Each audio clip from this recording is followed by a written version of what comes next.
Well, welcome to Seville Community Church of God as we seek to understand the book of Revelation. I'm excited about this study, but I'm also a little bit nervous.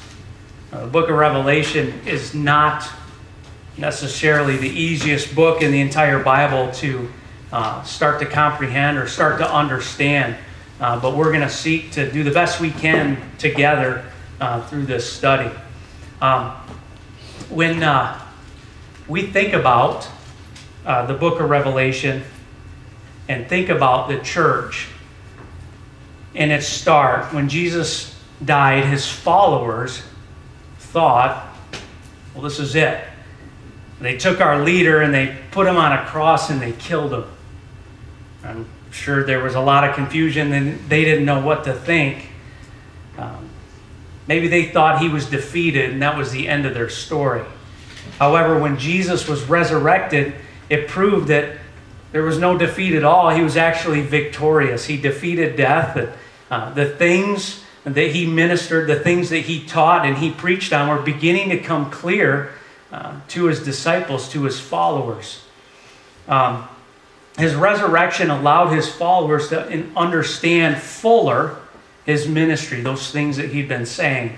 And the early church needed this new perspective too, because they would face immense persecution. And we'll look at that both from a historical perspective, a secular historical perspective, and from our own Bibles. They talk about the immense persecution that the early Christians were underway. The book of Revelation, though, reminds its readers that there's an ending. There's an end to all this human existence, this human history, as it were, this suffering, the persecution, the pain, that God's going to win. He ultimately, his plans will not be thwarted, and he will be victorious, that we will be victorious. Revelation reminds us of that. But because extensive imagery is used in the book of Revelation, people find it intimidating, and they often leave it alone. One thing I want to point out, it's Revelation, no S, right? It's John's Revelation. And it uses extensive imagery, and people either leave it alone entirely, they don't touch it with a 10-foot pole, or they don't take the time to understand the historical context and the things that we're going to seek to understand. And they just get really sideways in their theology and their thinking with Revelation. Quite dangerous sometimes. Many false predictions have been made because of people's really just wonky interpretations of Revelation. We're going to do this responsibly. In order for us to do this responsibly, anytime we go at a book of the Bible, we need to first understand some context. So tonight is going to be all about context. We're not even going to get into Revelation per se tonight. We're going to understand what we have before we dive into it. And if we are to rightly apply Scripture, this is a necessary thing at some level to understand. If I said to Jacob, or if I said about Jacob, man, Jacob is sick, right? If you didn't take the time to try to understand my culture and my perspective, you might interpret that to be, well, Jacob's not feeling well. But if you knew me and you understood my culture, sick is actually good, right? Isn't it? Yeah. Anymore? Okay, so sick, Jacob is sick. That means maybe he just did something really awesome on a skateboard or something. But we need to take the time to understand that perspective. Otherwise, we can misinterpret it, what I actually said. So that's the importance of context. We're going to do that. Like any study of the Bible, we're going to lay that foundation tonight, and we're going to look at the big questions. We're going to seek to understand the historical context. Well, who wrote it? Where did they write it? When did they write it? To whom was it written? Why did they do all these things? You can't always answer these questions, but we're going to seek to answer as many of those as we can. We also want to look at the theological themes. Theology or theological themes are just studies about God. What is the book saying about God? What is it revealing about God's characteristics that we can then rightly apply? And finally, we need to really understand some literary devices. Literary devices are what writers use to convey different thoughts or ideas. Revelation's full of them. The author of Revelation uses genres, allegories, metaphors, all kinds of things. And if we don't rightly understand that or seek to understand that, we might have a problem. You would never approach a storybook, a fairy tale, and begin to read it as a historical narrative. Boy, you'd be really confused. If you didn't understand that that was a fairy tale, a children's story, a children's book, you might be confused when you read that. So same thing. We want to understand those aspects. So we'll hop right into the historical context of Revelation. The author is the Apostle John. This is the most commonly or widely held belief, is the person that wrote the book of Revelation is the Apostle John, the apostle that spent time and lived with Jesus and was taught by Jesus, one of the 12. The apostle that Jesus loved, he refers to himself as. He identifies himself as John, though John is an extremely common name in the Bible, and it could have been a myriad of Johns. But early witnesses testify to his authorship. So if we trace early church fathers back, we find that the longest tradition, the longest held belief from the earliest church fathers was that this was the Apostle John. So the people that were closest to the event concur that this is the Apostle John. Justin Martyr, Irenaeus, Clement of Alexandria, these church fathers never disputed that this was the Apostle John.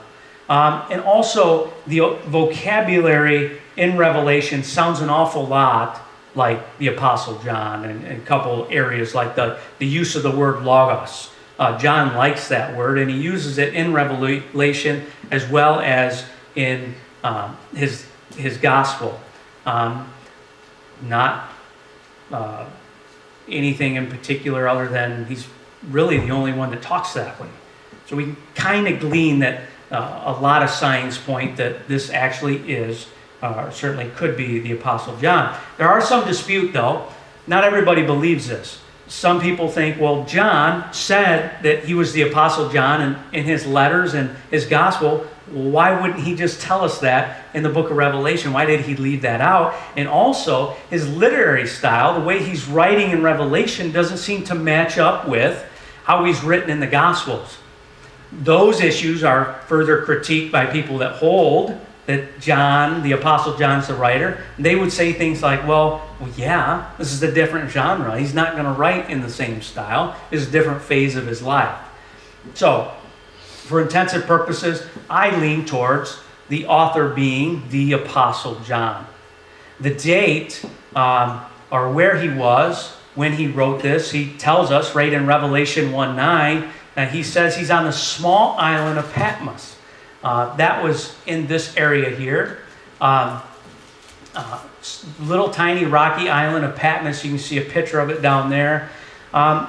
It was a rocky, kind of barren place, commonly viewed or commonly thought to be a place of banishment or exile, where you would go if you were a threat to the Roman government. They could banish you there. Something like similar to what Britain did with Australia. You know, they put all the prisoners out on an island somewhere and they can take care of themselves.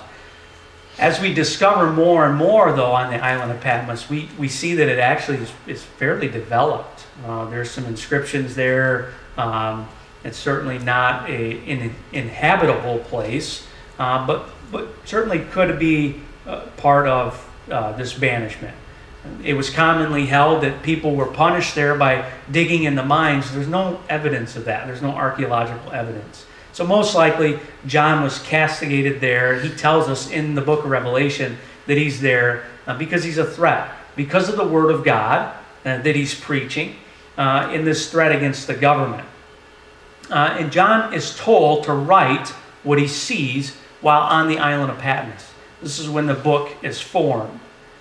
It seems the Spirit uses John's experience to deliver a message allowing the personality of John to shine through.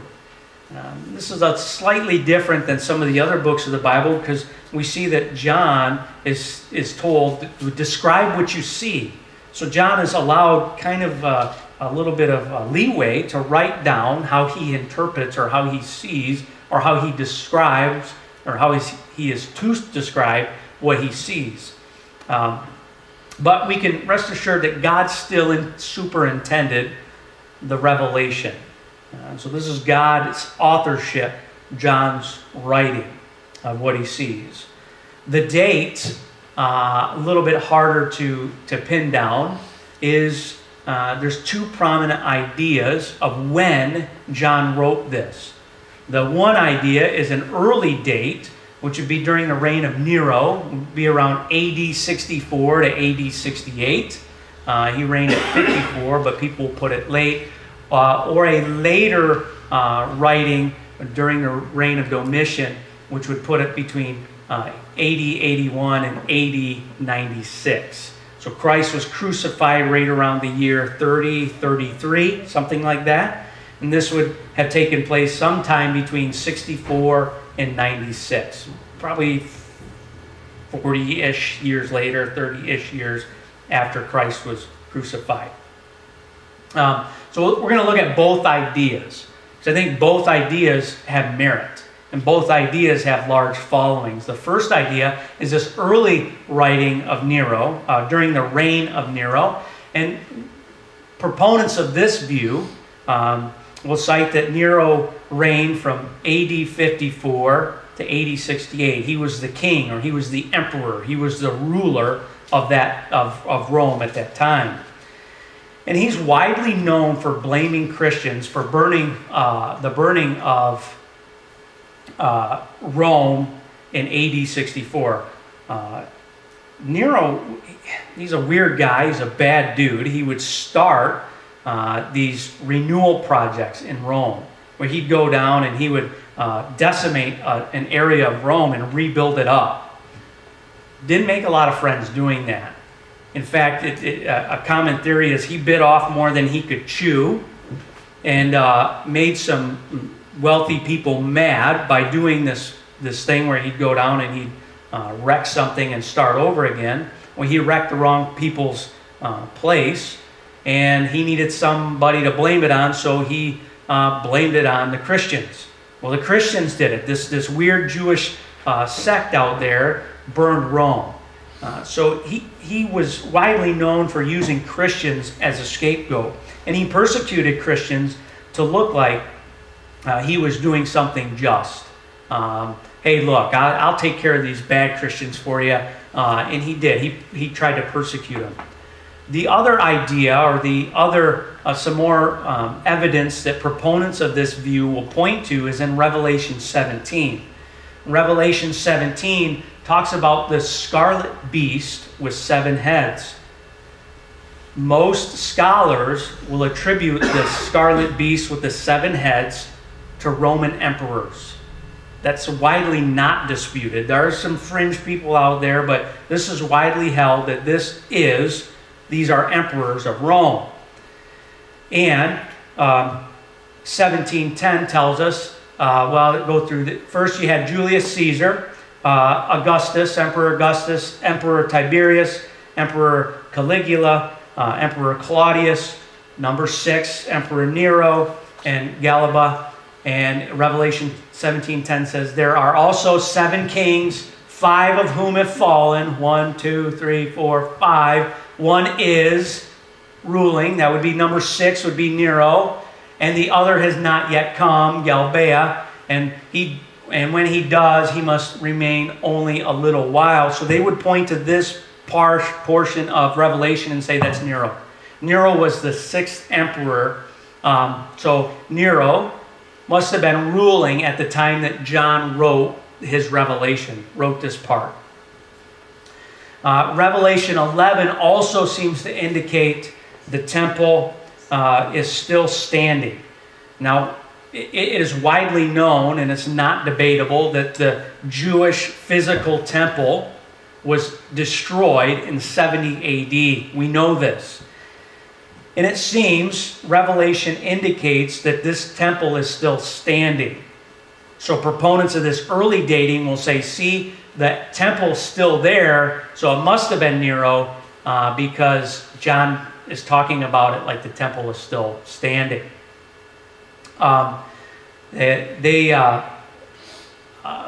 Lastly, and often looked at as John obviously wrote during a time of persecution.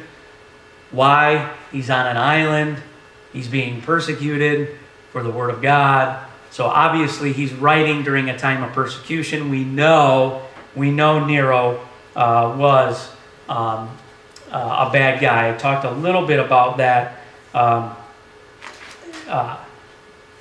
Some Christians, in fact, one of Nero's favorite things, some Christians would be covered in pitch, would be like a tar, and Nero would impale them while they're still alive, impale them on poles, cover them in this pitch with like tar, and would light them on fire still alive to light his walkway to the garden. This is recorded in history as just a wicked, wicked guy. In some other forms of torture, he would take Christians and he would cover them in animal skins, bound them, cover them in animal skins, and he would then feed those animal skins with the people in them to other wild animals. Just a very wicked guy. So obviously, we can point to Nero and say there's definitely Christian persecution going on there. The issues with this view are Julius Caesar really wasn't considered an emperor. That takes him out of the emperor list. And we're not sure if Revelation 11 is actually talking about a physical temple. And also, Nero's persecution is really just isolated to Rome. And as we get into Revelation here, we'll see that John addresses the churches in Asia Minor, which is not part of Rome. And if Nero's persecution remained in Rome, it doesn't make a lot of sense to think that John would address other churches where persecution's going on. We don't have historical evidence that that was taking place that early. Well, I'm sure that there was some of that going on. The other view, the late view, is this idea of John wrote this during the reign of an emperor named Domitian. Domitian reigned from 81 to 96. And a lot of the early church fathers actually support this view. In fact, there's really good evidence. This guy named Irenaeus was a disciple of a guy named Polycarp. Polycarp was a direct disciple of John. John, the Apostle John, taught and poured into Polycarp. Polycarp poured into Irenaeus. So we kind of trace it back to John, as it were. Pretty close. Revelation 17, well, how do we deal with this then if you hold to a later view? Well, the idea here is the scarlet beast with 7 heads only represents the emperors that persecuted Christians. So if you hold to this later view, you would say that, yeah, Caligula, because Julius Caesar really wasn't an emperor. So you'd start with Caligula, then go to Claudius, Nero. There was 3 minor emperors who reigned without significant persecution. There's nothing recorded about them persecuting Christians. And then Vespasian, Titus, and then number 6 would be Domitian. And that's certainly a pretty good, as equal validating interpretation of that portion of Revelation. Also, we know that Domitian and Titus, those 2 emperors, were responsible for relentlessly, and I mean relentlessly, pursuing the Jews and anyone who stood in their way. Christians were viewed as part of this Judaism. They were really not on their own. They were starting to become on their own, but from the Roman view, they were just a fringe part of this Jewish sect of people, this Jewish group of people. And Domitian, though, Domitian went after everybody. anybody that put up any kind of opposition, he's recorded by secular historians as very wicked.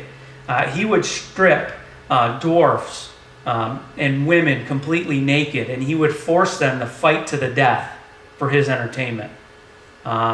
He would take bugs and he would stab them slowly to see how long he could prolong their lives and still torture them. He was just a wicked, wicked individual. Hated by so many. Not only his people that were subject to him, but just all around everybody. We have evidences of this because his name was scratched off several places of buildings that were named after him. So people didn't even respect him enough to keep his name on things. They'd scratch him off. And he would take some of his own family members that had a hint of Judaism or Christian, that they were suspect of being Christian, he'd kill them. His uncle, his cousins, it didn't matter. He'd just have them killed or kill them. He was terrified. He was terrified of the return of Christ. This new king that was going to come. He didn't like it. He didn't like this idea that this new reign, this king was coming back. He was terrified of Christ. So he did what he could to snub it out, is with everything that was in his power to do that. And then he begins to refer to himself in his writings when he would command people to do things. He was really the emperor that really elevated emperor deification, or the Roman people looking to emperors as God. He would address his letters like, "Your Lord and your God commands, ... We think about Thomas. Thomas hits his knees. The first thing he sees Jesus, he says, "My Lord and my God." It's very similar language that Domitian uses in his letters to his subjects about himself. So he's really deifying himself more than really any emperor had done up until that point. It seems to be this emperor worship seems to be on the rise.